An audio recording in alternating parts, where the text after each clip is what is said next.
The bakers of Weber's Bread present your all-star Western Theater, recorded earlier for release at this time. Drifting along, singing a song under a western moon. Ooh. From Hollywood comes your all-star Western Theater, starring America's great Western singers, Foy Willing and the Riders of the Purple Sage, bringing you the music, the stories, and the spirit of the great open spaces. And now, here are the Riders of the Purple Sage. Roll along, along, Jordan, roll me on my way. Roll along, along, Jordan, roll me home today. I'm gonna ride away from here. I'm gonna ride away from here. Oh, darkness falling, Gabriel's calling. I'm gonna ride away from here. Roll along, along, Jordan, roll me on my way. Roll along, along, Jordan, roll me home today. I'm gonna sing away up there. I'm gonna sing away up there. Oh, heaven's blessing, sweet caressing. I'm gonna sing away up there. Roll along, along, Jordan, roll me on my way. Roll along, along, Jordan, roll me home today.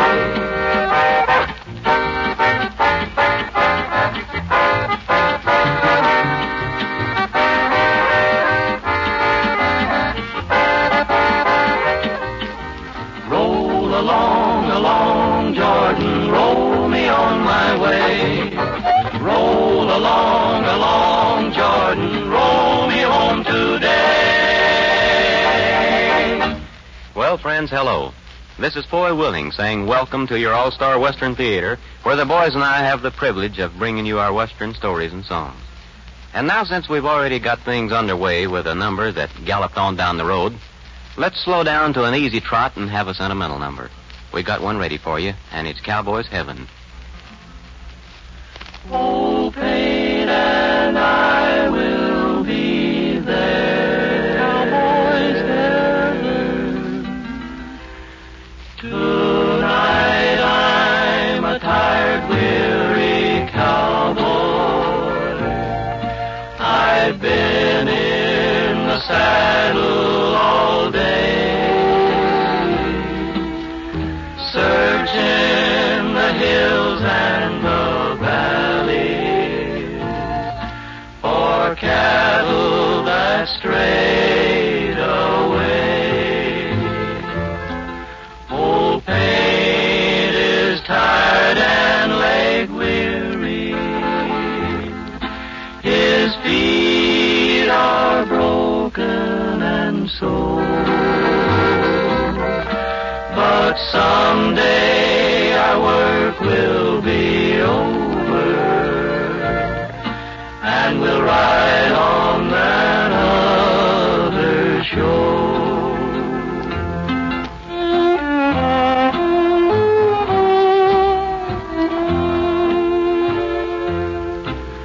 Laying wrapped up in my blanket, looking straight up in the sky, watching the bright stars a-twinkling away up there on high. Seems sometimes maybe they see us, and maybe they understand. They may be the souls of cowpunchers who have gone to that promised land.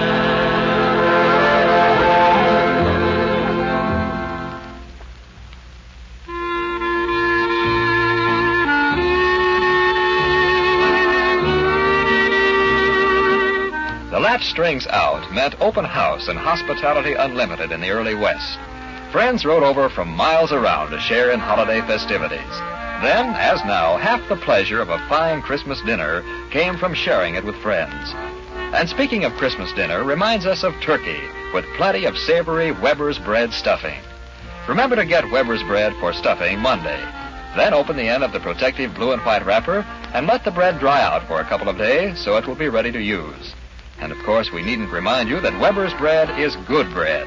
Fresh, soft, always flavorsome. Your neighborhood grocer will have plenty of Weber's bread on hand for you bright and early Monday morning.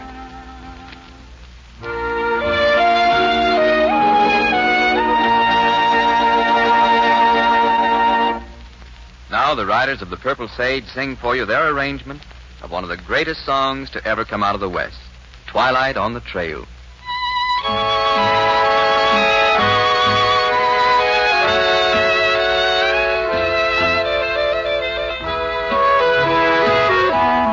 When it's twilight on the trail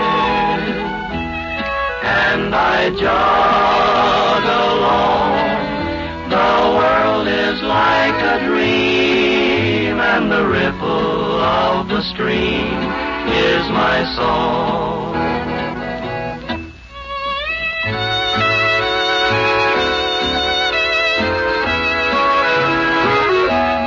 When it's twilight on the trail, and I rest once more, my ceiling is the sky, and the grass on which I lie is my floor.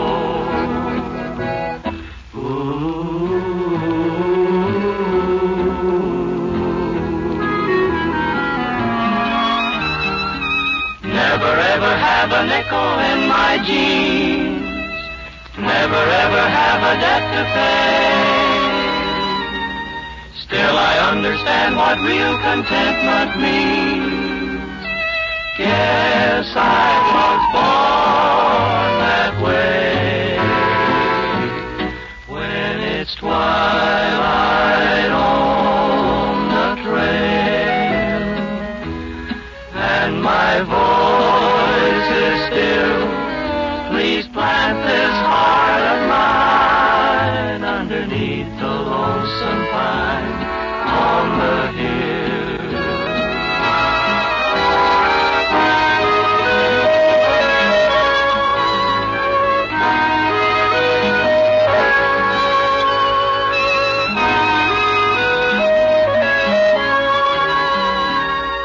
Guess I was born that way. When it's twilight on the trail and my voice is still, please plant this heart of mine underneath the lonesome pine on the hill. When it's twilight on the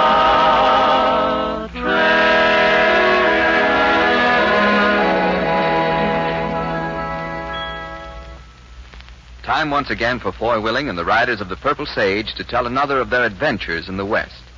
This is the story they call The Words with Signs Following. In the West, where life must be lived according to rigid codes, and where the nature of the country itself imposes restrictions which then help form the character of a man, in the West, where these things are true, people are more than likely to develop personality traits which seem odd to those who don't know and understand the country. Men develop purposeful attitudes from which nothing less than a miracle can swerve them.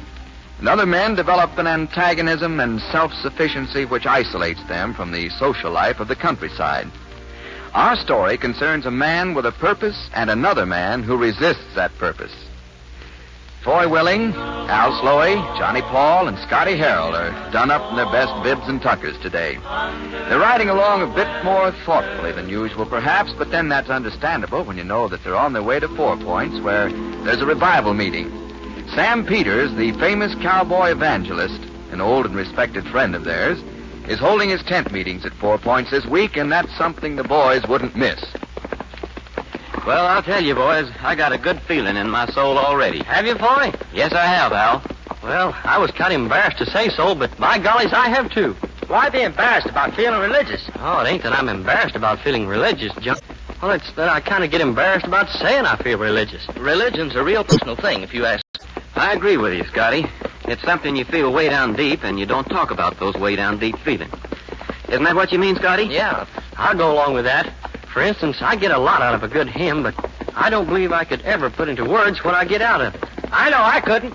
I just like to stand up there with the rest of the folks and sing out good and loud. That's what Sam Peters likes folks to do. Stand up and sing out good and loud. Well, I'm Sam's man. You know, I get a lot out of Sam's preaching, and I think maybe the reason I do is that Sam's a good man. He's been a cowpuncher. He can ride and shoot and bulldog a steer probably better than any of us. And he doesn't let anybody talk him out of something he's made up his mind to do. Boy, he sure doesn't. I remember when he decided to become an evangelist, lots of folks tried to talk him out of it. Some of them even made fun of him. Nothing stopped Sam. He went right ahead. He sure did. I'll bet a month's pay that Sam Peters can get more folks inside a tent and talk sensible religion to them than anybody else in this part of the country. I know he can. Can anybody else get me to a revival meeting? You know something? What, boy? We'll probably never know the answer to this, but I wonder if people like Sam Peters get help from the Lord. What do you mean, Foy? I mean real sure enough help. I wonder if God knows that Sam is working for him and really gives Sam honest-to-goodness help. You know, that's a good question. It sure is. It's one I'm going to ask Sam tonight when I see him.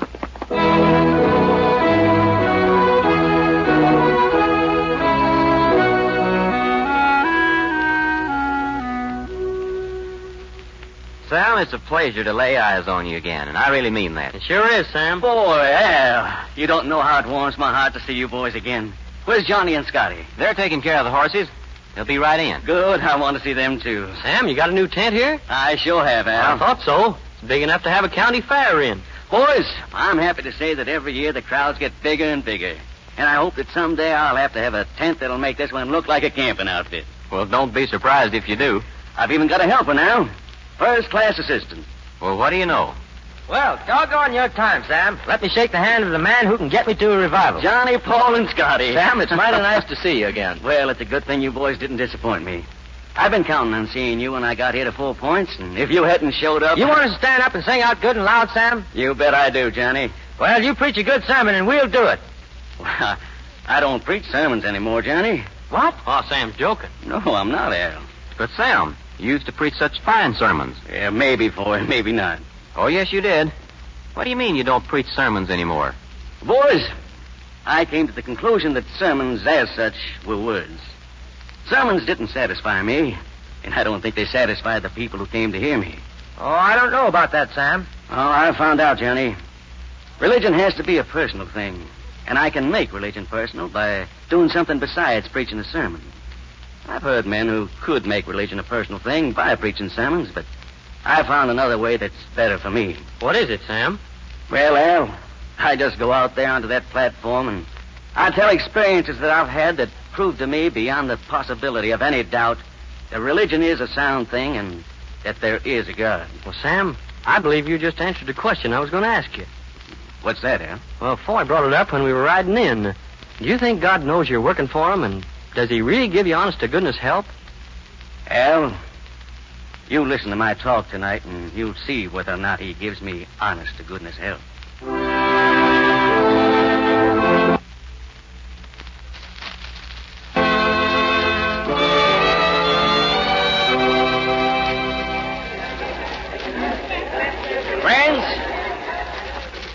Friends, it makes me very happy to see so many of you here tonight.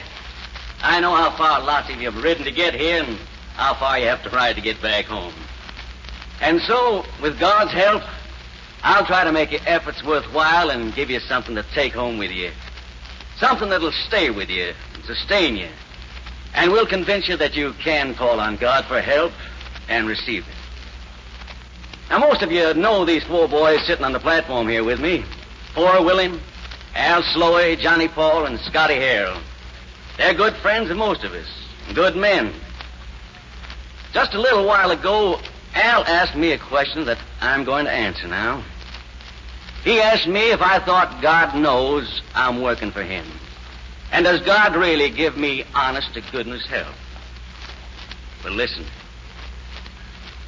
2 years ago, on Christmas Eve, I was riding through some mighty tough territory. And I was riding through this territory for a reason. I knew a man who lived alone, far away from everybody, and whose soul was so dry and withered that I didn't see how I could justify my own living until I tried to help him. And as I approached this little house, I decided to ask for some help. I decided to pray to God to help me bring to this man some loving kindness for his fellow man and the spirit of friendship.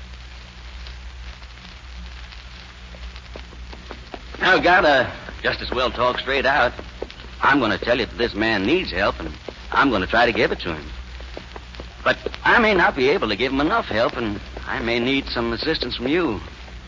Of course, I know you won't fail me if I call on you, but I just want to remind you that if I do call on you, it's because I do need the help, and pronto. And thanks in advance. Oh, Jiggs, we're here.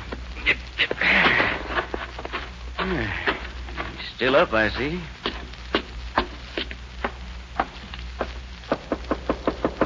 Who's there? It's Sam, Henry. Who? Sam. Well, for the love... What do you want? I came to visit you, Henry. I can see that. Why? Do I get invited in? Well, I guess so, if you insist. I do.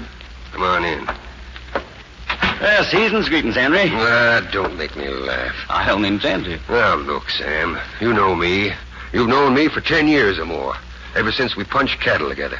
That's the only reason you're standing in my house right now. If you want to take it easy, you can stay a little while.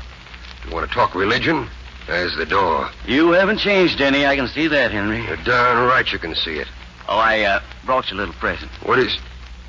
Did you bring me another Bible? It makes good reading for a man who spends his evenings alone, Henry. You know what I did with the one you brought me last year, don't you? Yeah, I saw you burn it. Guess what I'm going to do with this one? Well, don't tell me. You can do whatever you want to with it. It's a gift. Yeah, no thanks for it either. Well, that's all right. Let's change the subject. Oh, how are your cattle? Scrawny. Well, it's been a bad year in the pastures. Yeah. Why don't you ask your personal friends in heaven to fix it? Why don't you ask them? I don't know. Don't want to. Got any hired hands now, Henry? Nah. All I can get are half-breeds, and they're no good lying, thieving snakes. The lot of them. I wouldn't let them have a drink of water out of my well. How long since the last one left? You mean how long since I chased the last one off the place with a .44? Chased him on? Caught the little weasel stealing. What? Food, of course. How much were you paying? Paying him? You crazy, Sam. Pork and beans is all they get out of me, and they don't earn that. Maybe if you paid them something and gave them enough to eat, they wouldn't try to steal food. Don't tell me. Stealing's in their blood. You don't trust anybody, do you, Henry? I trust a guy named Henry. That's all. I don't even trust you. I wonder if you'll ever change. I know how the world is, Sam, and I know how to fight it. Anything that changes me will be a miracle. Well, you asked for it, Henry. Let's go to work, God. Hey, wait a minute. What's that let's go to work, God business? I may as well tell you, Henry. I came out here with my mind made up to put a little new life into that dried prune you call your soul. The boss is helping me. You think that... You think that the thunder and rain were brought on by you? No, not by me. Oh, Sam, you've gone off your trolley. They'll be locking you up the next thing you know. We'll see. You're going to work a miracle, huh? Is that it? Okay. Make a daisy grow up out of the floor. Nope. Make my hair curly, Sam. I always wanted curly hair. Stop that blasphemy. Oh. God's little soldier is going to get tough, huh? All right, Sam. Get out. Before you go, I want you to watch something. Your Bible, see? Into the fireplace. Now, get out. No, Henry. Get out. Not until the Lord and I have worked our miracle. I suppose that's the Lord knocking on the door. Why don't you open it and find out? Yeah, I will. Please, senor. What do you want? Please, senor. I am sorry to trouble you, but this rain... What about it? It is wet and... Is it wet out there? Oh, that's funny. It ain't wet in here. Please, senor. I do not have the time for laughing now. My wife is... What about your wife, son? Well, she's on the horse there, getting wet. Let her get wet. Probably the first bath she ever had. Do not speak this way of my wife, please, senor. Why, you dirty little mestiza? Henry! Get off my property and take your wife with you. But my wife... Get going before I fill you with buckshot. What's the matter with your wife, son? I am trying to get her to town, senor. But we cannot go on in this rain. She's going to have the baby. And I suppose you'll want to bring her into my house. That... Well, you see, senor, it is not for me. It is There's for nothing her. doing. Get moving. I wouldn't have you lying, thieving scum in here if you paid me. Don't they talk to like this? I do not understand. You, senor... I understand, son.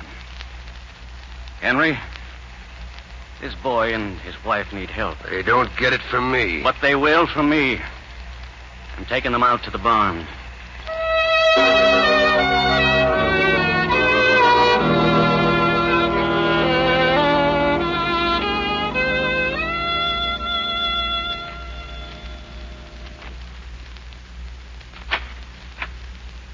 Henry, Yes, Sam? come out here on the steps. I want to show you something. It stopped raining. Yeah. The sky is clear. Look. I'm afraid to look, Sam. Afraid? There's punishment waiting for me. A man punishes himself, Sam. And when a man knows he's wrong, God forgives. You're sure of that? I'm sure. Now, look. That star. Looks like it's right above my barn. I knew it would be there. The boy's wife had her child. Shall I tell you the father's name, Sam? You think you know it? I know it. It's Jose. That means Joseph. That's his name? And his wife's name is Maria. Yeah, that's her name. And they named the baby Jesus. Yeah. Yeah, they named the baby Jesus. Oh, what's that little piece of paper you're holding, Henry? This is proof Of what? of your success tonight. What is it? You remember when I threw the Bible into the fireplace? Yes. It burned. Yeah, I know. All except this little piece. You and your boss worked your miracle tonight, Sam. And the verse on this little piece of paper proves it. It tells me what I'm going to spend the rest of my life. And that, my friends, is about all there is to the story. Except the kind of little epilogue which you're just about to hear. To my personal knowledge, that little piece of paper has always been with Henry since that night. That little charred piece of paper out of the Bible was spared from the fire that consumed the rest of the book. And I want Henry, who now works with me, to come forward and read what's on that paper. Henry?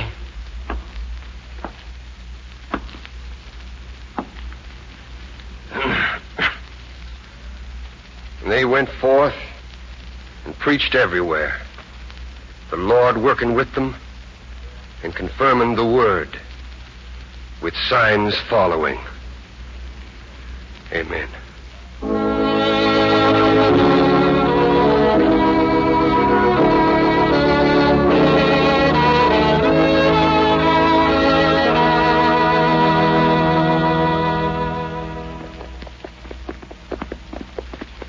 Why don't somebody say something? I'm thinking. So am I. Me, too. What are you thinking? I'm thinking Al and I really got an answer to the question about whether Sam gets honest-to-goodness help from God. I'm convinced he does. Do you really think God helped Sam work a miracle on Henry? Yeah, I think so. I do, too. So do I. Yeah, I guess I think so, too.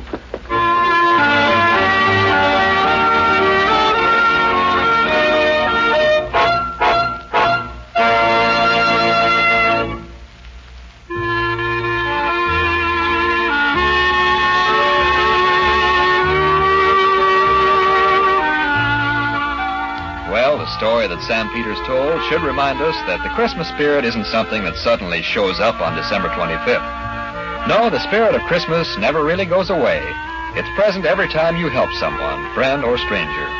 It's present, too, in what we like to think of as traditionally Western characteristics. Open-handed hospitality, warm friendliness, a willingness to pitch in and get things done. Perhaps it's a little early to wish you all a Merry Christmas, but next Saturday we'll be saying Happy New Year.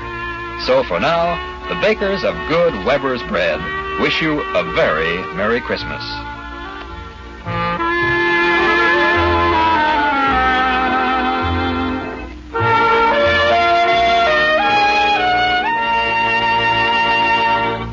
Now Al Sloey sings one of the greatest songs the world will ever hear, the Lord's Prayer. Our Father, who art in heaven, hallowed be thy name.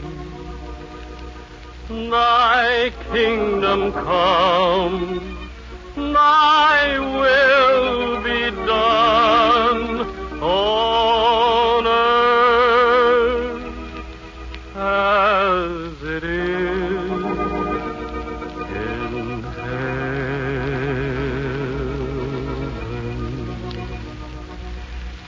Give us this day our daily bread, and forgive us our debts as we forgive our debtors. And lead us not into temptation, but deliver us from evil. For thine is the kingdom, and the power, and the glory,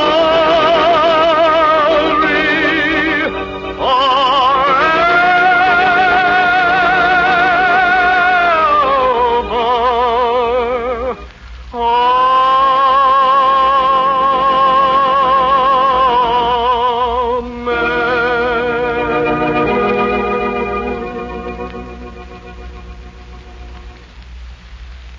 Well, that about does it for this time, friends. We're always glad when you can be with us, and we invite you to join us again next week. Before we go, we want to thank John Smith, Don Diamond, and Jack Petruzzi for helping us tell our story. This is Foy Willing speaking for Al Sloey, Johnny Paul, and Scotty Harrell, the riders of the Purple Sage, saying so long and the best of luck to all of you. Drifting along, singing a song. From Hollywood, you've heard your all-star Western Theater, a V.M. Bear production starring America's great Western singers, Foy Willing and the Riders of the Purple Sage. The script was written and directed by Scott Farnworth. This is Terry O'Sullivan speaking.